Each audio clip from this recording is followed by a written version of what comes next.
So wait, armor. Armor, yeah. So we go through life and we accumulate this armor and we put ourselves in these boxes so that we can fit in.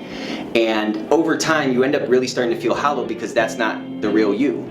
And so you accumulate this armor on the playground when you're getting picked on, and you accumulate this armor as terrible things happen to you and so forth, and this armor ends up turning into a carapace. This is what a lobster is covered in. A carapace? Yeah, and a carapace grows with you, and it ends up becoming a part of you, but that's not the real you. This outer shell that you've grown and you've brought with you on your life, that's not the real you.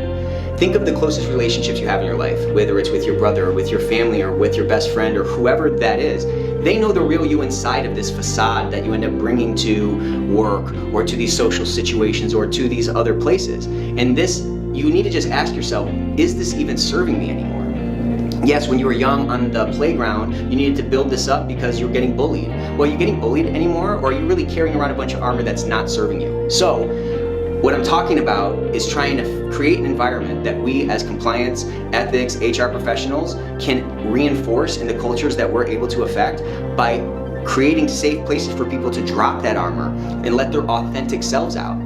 Our entire society is built on this conformity, a bunch of Lego blocks stacking together and everybody's the same. Well, the magic of interaction comes from the diversity of thought, the diversity of perspectives, the diversity of personalities that can exist in an organization. But we end up stifling that by reinforcing the need for people to have that armor. So we, as professionals, as leaders who can affect culture, need to create spaces that allow people to drop that armor, that allow people to be their unique, true selves at work and bring their unique God-given gifts to the mix. So 1 + 1 can equal 5, or 1 + 1 can equal 6. So we can get that synergy that's going to come from these complementary, diverse perspectives. So I challenge you, what can you do to drop whatever armor you're carrying around? We all do it. But that vulnerability, that dropping of the armor, leaning into that vulnerability is what creates authenticity. That authenticity is what can build actual connections with people, and those actual connections are what the threads and the tapestry of a true, authentic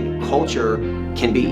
And that's strength, and that's reinforcement, and that's inclusivity, and that's that love that we're talking about in a corporate setting. So the armor that you're letting people continue to wear in your company is compromising the authenticity, which is the foundation of the type of culture that we're all trying to build, the type of culture that we feel at home in. So drop your own armor, show your own vulnerability, and show that it's not a scary thing, and you'll be amazed at all this armor that you hear clinking to the ground as people start to bring their unique selves to work and bring their unique gifts to the mix. So stay tuned for more tips on how we can make the world a better workplace, how we can learn from each other and make a real impact on the world.